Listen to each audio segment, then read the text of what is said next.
Why are you still lost after reading all the self-help books? What if the real reason you're stuck is because you're listening too much? What you need isn't more motivation, it's silence and discipline. Cut the noise, let go of the past, stay on your path. Because here's the brutal truth, every second you give in to the world's noise, every minute you replay your past pain, you're betraying the person you're becoming. You don't need more motivation. You don't need reassurance. What you need is silence, discipline, and direction. This is the voice of Stoicism, not the feel-good kind printed on coffee mugs, but the real, raw kind. I'm not here to whisper comfort.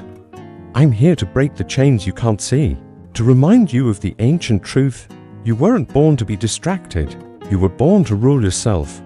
But right now, you're at war not with others, but with your own attention, emotions, and memories. The Stoics understood this long ago. Marcus Aurelius wrote, "You have power over your mind, not outside events. Realize this, and you will find strength. But instead of ruling our minds, we let everything pull us away. A glance, a message, a regret, a comment. Slowly, we become spectators in our own lives. But you weren't made to spectate. You were built to walk through fire with your eyes forward. So ask yourself, who are you without the noise? Without opinions, memories, self-doubt? Who are you stripped down until you know that? You'll keep getting distracted. Keep chasing those who don't respect you. Keep reacting instead of living. That's the illness of this world. A billion voices shouting, most of them lies. You want clarity. You want peace. Cut the noise. Cut the past. Walk your path like it's etched in stone. That path begins with one thing, discipline, not motivation, not waiting to feel ready. Stoicism doesn't care how you feel. It cares how you act. Epictetus said, if you want to improve, be content to be thought foolish and stupid, because those chasing popularity, craving validation there, lost.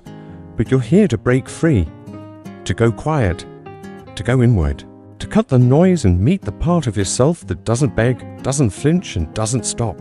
That part is real, not a fantasy, just buried. Do you remember the last part?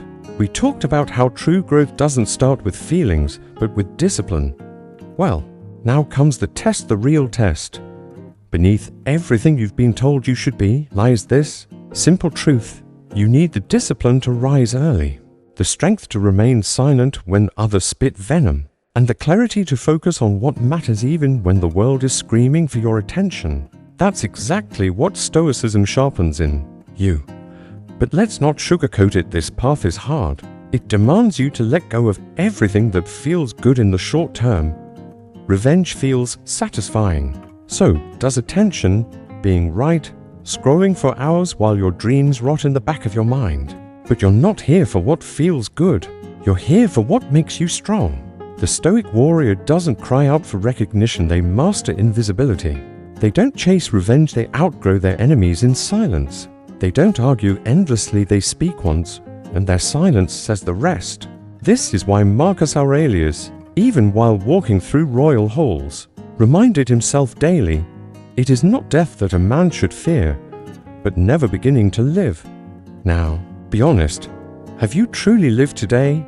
Not merely existed, not passed the hours, but lived with awareness, strength, and calm direction? Most people don't.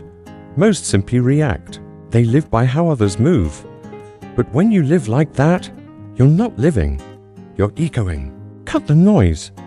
Because if you don't, you'll never hear your own thoughts again. You won't know what you want, only what they want for you. You'll measure your worth by views, your strength by followers, your happiness by distractions. That's not Stoicism. That's slavery. And the chains don't always look like pain.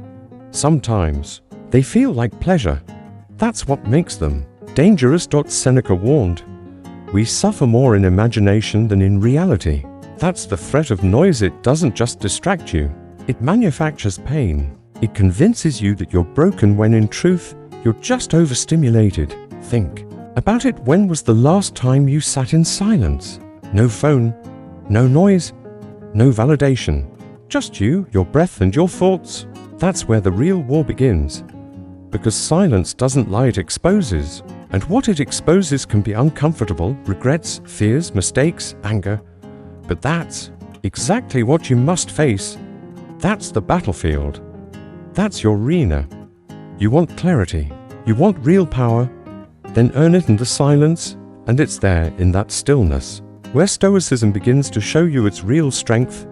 We explored the power of silence, not to run, but to confront, to rediscover who you are in raw, unfiltered truth. Now it's time you understand this. Stoicism doesn't promise you comfort. It doesn't promise you applause.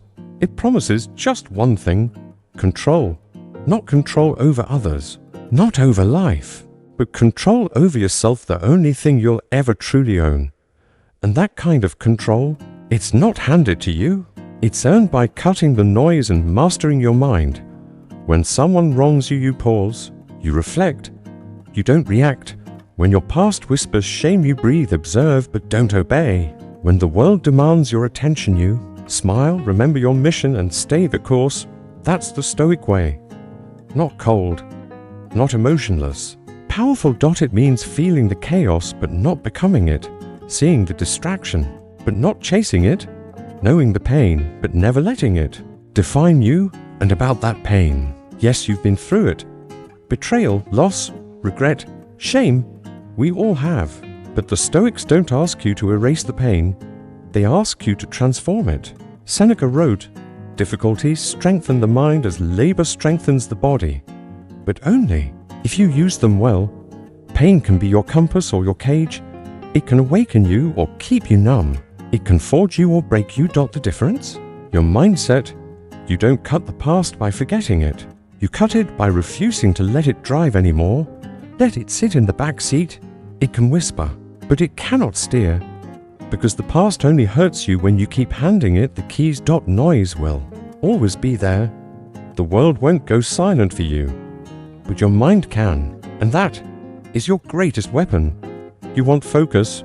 You want peace? Then train your mind to be a fortress, a place where no one enters without permission, where thoughts are filtered before believed, where pain comes in, but leaves transformed.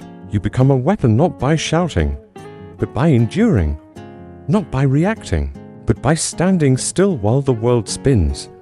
Cut the noise, cut the past, stay on your path.